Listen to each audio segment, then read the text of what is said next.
Ceci est une feuille de papier au format A4. C'est une feuille, tout ce qu'il y a de plus normal, elle est plate, relativement lisse, sa finesse et son manque d'aspérité lui donnent un caractère souple et fragile. C'est une feuille typique, c'est-à-dire qui remplit bien tous les critères de ce qu'on pourrait attendre d'une feuille. Pour autant, sa souplesse caractéristique me permet d'opérer des modifications concrètes de son aspect. Pour la démonstration, on va dire que l'état actuel de cette feuille, c'est la configuration A. Le propre de la configuration A, c'est que je peux opérer sur elle des transformations. Je peux par exemple la faire pivoter, la retourner dans un sens ou dans l'autre, et elle reste parfaitement identique. Par contre, regardez ce qui se passe si je décide de la plier en deux. Là, ça n'a plus rien à voir. La feuille entre irrémédiablement dans sa configuration B. Peu importe combien j'essaie de la déplier, de l'aplatir, de la presser contre le bureau, il est absolument impossible de la faire revenir dans un état identique à celui qu'on avait nommé configuration A.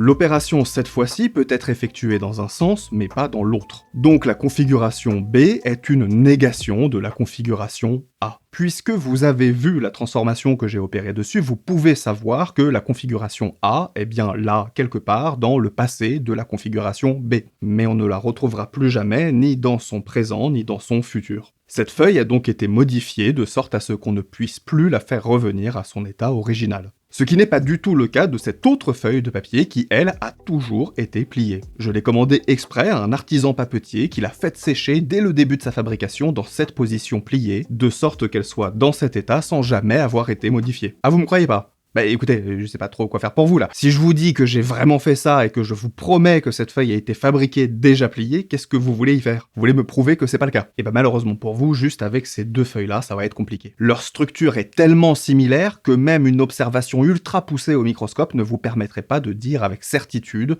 si l'une ou l'autre a été manuellement pliée après sa fabrication. À la limite, le seul truc qui marcherait, c'est si je vous donnais 200 feuilles pliées à la main et 200 feuilles qui ont été formées pliées, et que vous les compariez statistiquement. Là, peut-être, vous trouveriez des tendances. Les feuilles pliées à la main auraient en moyenne des fibres légèrement plus écartées au niveau du pli, ou une micro-fissuration un peu différente, et donc vous pourriez dire, statistiquement, dans ce groupe-là, les plis ont probablement été faits après coup. Mais il faudrait déjà par avance avoir constitué les deux groupes en sachant lequel a été plié à l'avance et lequel a été plié après la fabrication. Quoi qu'on fasse, aucune étude ne pourrait jamais rien vous dire sur une feuille en particulier par rapport à une autre. Parce que le problème, c'est que quoi qu'il se passe, chaque feuille a sa propre histoire. Elle a son propre grain, sa propre humidité au moment du pli, sa propre manière de vieillir, et deux feuilles peuvent avoir exactement la même structure finale en étant arrivées par des chemins complètement différents. L'une pliée avant le séchage et l'autre pliée plus tard. L'une pliée tôt ce matin, l'autre pliée tard le soir, l'une pliée par accident, l'autre pliée exprès, ou même l'une pliée une fois très fort et l'autre pliée progressivement 10 fois très doucement, voilà. Et surtout parce que, à la fin des fins, le seul raisonnement qui tienne, et c'est probablement déjà celui que vous êtes en train de vous faire en écoutant ma démonstration, c'est qu'on n'en a rien à foutre de comment les feuilles se sont retrouvées dans cette configuration. La seule chose qui compte, c'est que on a bien deux feuilles pliées et qui, a priori, se ressemblent quand même énormément sur tous les points. Du coup, le truc que je me demande, moi, c'est pourquoi, dans cette situation, ça paraît totalement inutile de distinguer deux feuilles d'après l'historique d'acquisition de leurs propriétés, mais que, quand il s'agit de cerveaux humains, on tient absolument à faire la distinction entre les personnes qui se disent neuroatypiques parce qu'elles sont nées comme ça, et les personnes dont le cerveau a été structurellement modifié par le trauma, mais qu'on refuse de qualifier de neuroatypiques. Et là, je pense qu'il y en a qui voient pas le rapport, soit entre ce que je dis là et la comparaison entre les feuilles, soit entre les neuroatypies et le trauma. Donc, permettez-moi, je reprends mon raisonnement. Déjà, on va être très clair parce que même si je commence par la comparaison entre la feuille pliée de base et la feuille pliée plus tard, dans le cas des neuroatypies, on n'en est même pas encore là en termes de capacité d'objectivation. C'est-à-dire qu'on en est même carrément à ne pas savoir distinguer une feuille pliée d'une feuille pas pliée. Pour les études les plus approfondies sur le cerveau humain, on fait ce qu'on appelle des IRM fonctionnels, et dans la mesure du possible, on les fait avec des machines à ultra haut champ. Voilà. Donc il y en a 3 en France et une petite centaine dans le monde. Et même avec ça, même avec du machine learning, même avec des bases de données, avec des milliers de cerveaux ultra détaillés pour comparer, on n'arrive même pas à distinguer un cerveau neurotypique d'un cerveau neuroatypique. Quand on entraîne des algorithmes à reconnaître un cerveau autiste par rapport à un cerveau neurotypique, on obtient des résultats de précision qui oscillent entre 44 et 80%, selon les études, et surtout selon les échantillons. Et plus on augmente la taille de l'échantillon, plus les résultats se dégradent. hein. Donc 44% au passage, c'est moins bien que le hasard, hein. C'est-à-dire que littéralement, si vous tirez à pile ou face, vous avez des meilleurs résultats. C'est ce qu'on dit en science quand on dit que le protocole fait moins bien que le hasard. Pour le trauma, c'est pareil. Une étude avec du machine learning sur des personnes traumatisées a obtenu 70% de précision pour les distinguer de personnes exposées au trauma, mais sans PTSD. 70%, ça veut dire qu'on se plante 3 fois sur 10. Et ça, c'est pas juste pour distinguer trauma de pas trauma, même pas pour distinguer trauma complexe de stress post-traumatique, ni stress post-traumatique de trauma développemental, et encore moins trauma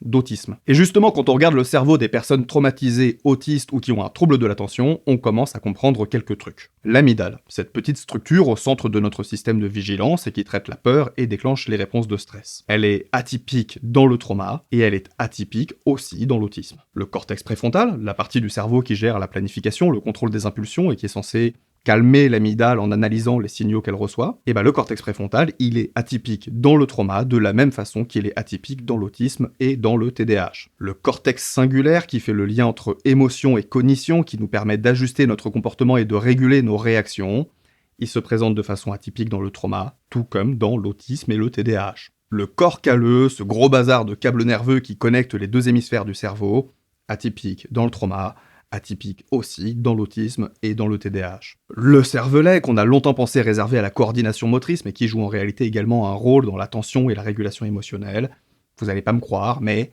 il est atypique exactement de la même façon dans le trauma, dans l'autisme et dans le TDAH. Ce qui fait qu'à la fin, on a bien 3 conditions qu'on nous présente comme fondamentalement différentes, mais qui, de manière démontrable par les altérations trouvées dans la comparaison des cerveaux moyens des personnes concernées par celles-ci, ont des façons d'expérimenter la vie qui sont extrêmement similaires. C'est à cause de la configuration atypique de l'amygdale et du cortex préfrontal qu'on observe chez les personnes autistes, TDAH et traumatisées des difficultés de régulation émotionnelle. Quand l'amygdale s'emballe et que le cortex préfrontal peine à la calmer, les émotions débordent ou au contraire se coupent complètement. Ces deux structures cérébrales, l'amygdale et le cortex préfrontal, travaillent en lien direct avec le système nerveux autonome, celui qui gère nos réponses automatiques de stress. Et dans les 3 cas, ce système fonctionne de manière atypique. Il reste en alerte quand il devrait se calmer ou il se coupe quand il devrait rester connecté. Du coup, la régulation, au lieu d'être automatique, elle devient un effort constant. Les atypies du cortex préfrontal et du cervelet expliquent aussi pourquoi les fonctions exécutives posent problème dans les 3 cas. Savoir qu'on doit faire une chose et ne pas réussir à la commencer, vouloir arrêter une activité et ne pas réussir à décrocher, avoir 3 tâches à faire dans la journée et être incapable de décider par laquelle on va commencer, oublier ce qu'on est en train de faire en allant d'une pièce à l'autre, rater des rendez-vous parce que le temps passe différemment dans notre tête, pas réussir à faire la vaisselle pendant 3 jours alors qu'on sait que ça prendrait 10 minutes, tout ça, ce sont des expériences similaires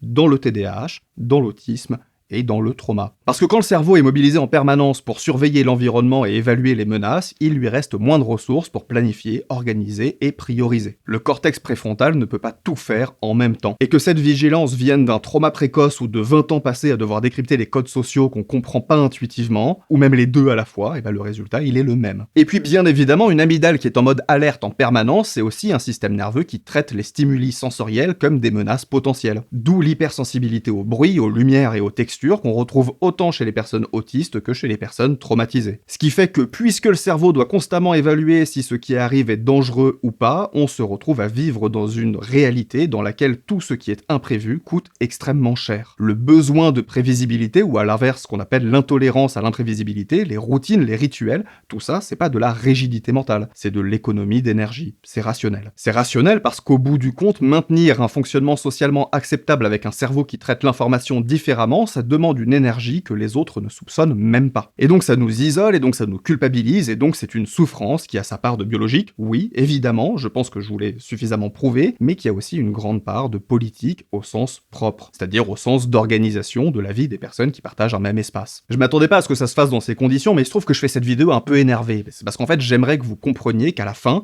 c'est quand même ça qui compte en fait. Je vois de plus en plus d'arguments qui vont contre ce qui pour moi est une réalité d'une évidence absolue. Quand des personnes ont des problèmes semblables, des besoins semblables, des limites semblables et des revendications semblables pour obtenir de la part de la société leur inclusion et le respect de leurs droits, et que quand une partie substantielle de ces personnes essaie de se revendiquer appartenir au même groupe, à la même communauté que les autres, et qu'on lui répond qu'elle confond tout, moi j'ai juste envie de vous demander à quoi vous servez en fait. Pas vous en tant qu'individu, évidemment, je veux dire les communautés neuroatypiques. À quoi vous servez? C'est quoi le but d'avoir ce terme, de le revendiquer et d'en faire un porte-étendard de vos luttes, si c'est pour en exclure des personnes qui ont la même expérience du monde que vous? Quel honneur ou quelle dignité supplémentaire vous trouvez qui vous permet de vous revendiquer handicapé parce que vous êtes né comme ça, au point que les personnes à qui on a imposé par le trauma des vécus similaires aux vôtres vous paraissent totalement hors sujet au sein de vos luttes. On en est au point où moi j'ai des patientes et des patients traumatisés qui disent publiquement qu'ils et elles sont autistes juste pour qu'on leur foute la paix et qu'on remette pas en question leur vécu et la gravité des impacts de leur histoire traumatique. Et un jour j'ai entendu une personne me dire « Non mais en fait tu comprends pas, dire que les personnes qui ont un trauma développemental sont neuroatypiques, c'est pathologiser les neuroatypies. Alors que nous on est juste comme ça, c'est tout, c'est pas un trouble. » Et ben alors là j'ai une super bonne nouvelle pour vous, vous allez voir, le trauma c'est pas une pathologie non plus. Le trauma, comme l'autisme, c'est pas un dysfonctionnement, c'est une adaptation. L'hypervigilance, c'est pas une maladie. Quand on grandit dans un environnement où le danger est réel et imprévisible, un système nerveux qui reste en alerte, c'est exactement ce qu'il faut pour survivre. C'est rationnel, encore une fois. La dissociation, c'est pas une maladie non plus. Quand on ne peut ni fuir ni se battre, nous couper de ce qui se passe, c'est encore une fois l'option la plus rationnelle qui existe. Le cerveau autiste, le cerveau TDAH, ce sont pas des cerveaux cassés. Et bah spoiler, le cerveau traumatisé, il est pas cassé non plus. Il a fait exactement ce qu'il devait faire avec les informations qu'il avait. Le problème, c'est pas la réponse, c'est que la réponse continue alors que le contexte a changé. C'est pour ça qu'on dit post-traumatique. Quand on est toujours dans le contexte traumatique, on va pas diagnostiquer la personne. Bon, on le fait quand même, mais c'est con. Et tout ce qu'on décrit des personnes en situation post-traumatique, c'est vrai aussi pour les difficultés des personnes autistes ou TDAH. Le problème, c'est pas leur cerveau, c'est l'inadéquation entre leur fonctionnement et ce que l'environnement social exige d'elles. Ou alors, si vous voulez me prétendre l'inverse, que le problème, c'est pas juste un problème de temporalité et de changement contextuel,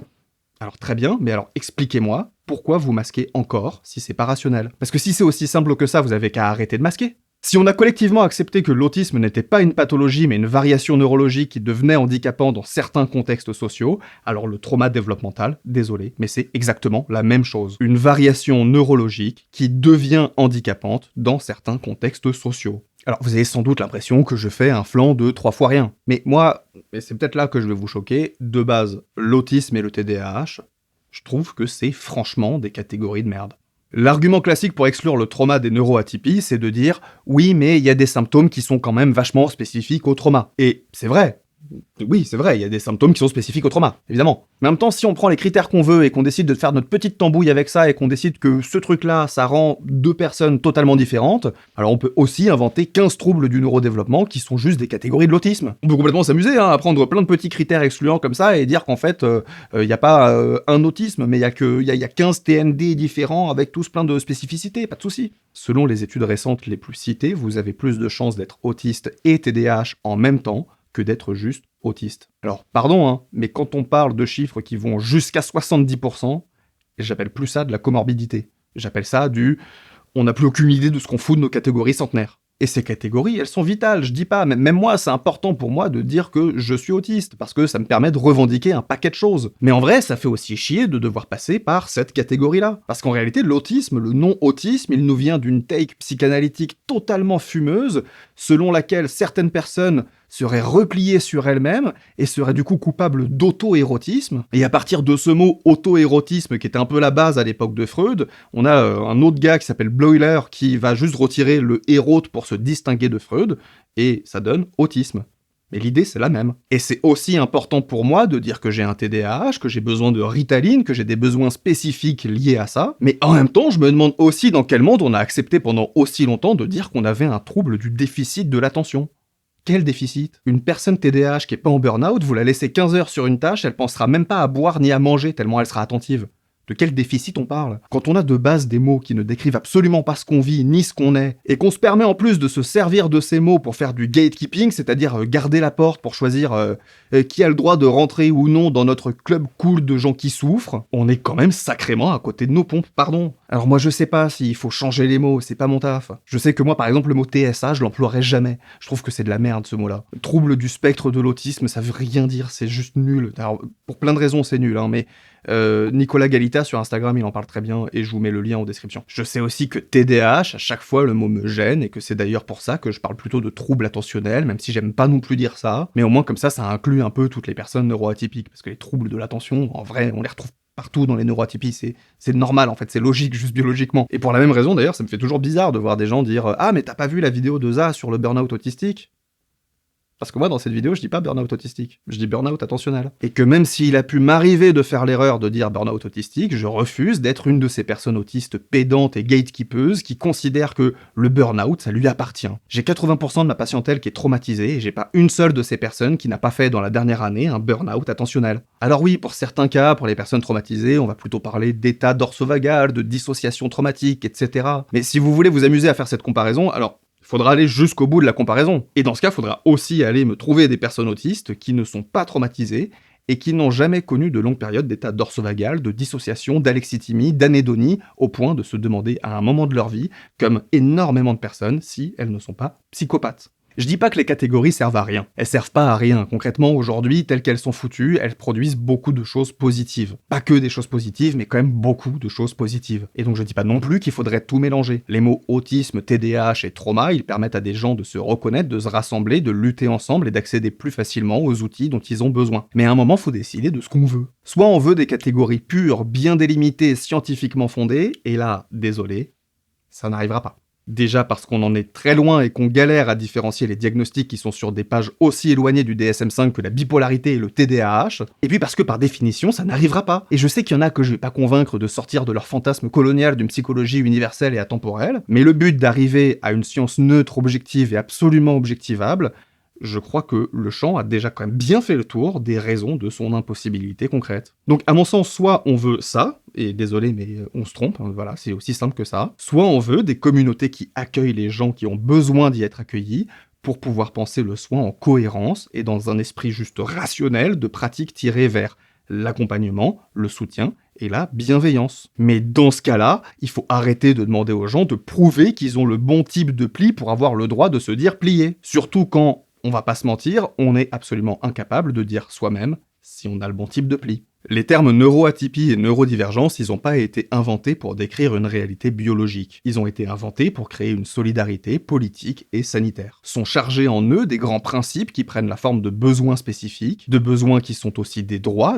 relationnels, thérapeutiques, médicaux, sociaux, économiques, sensoriels et physiques. Et une solidarité qui trie ses membres sur des critères que même la science n'arrive pas à objectiver, c'est plus une solidarité, c'est un élitisme. Et le grand paradoxe, c'est que la chose qui met le plus en danger l'élitisme, c'est aussi le besoin premier des personnes neuroatypiques, c'est-à-dire l'inclusion et l'humilité face aux besoins des autres.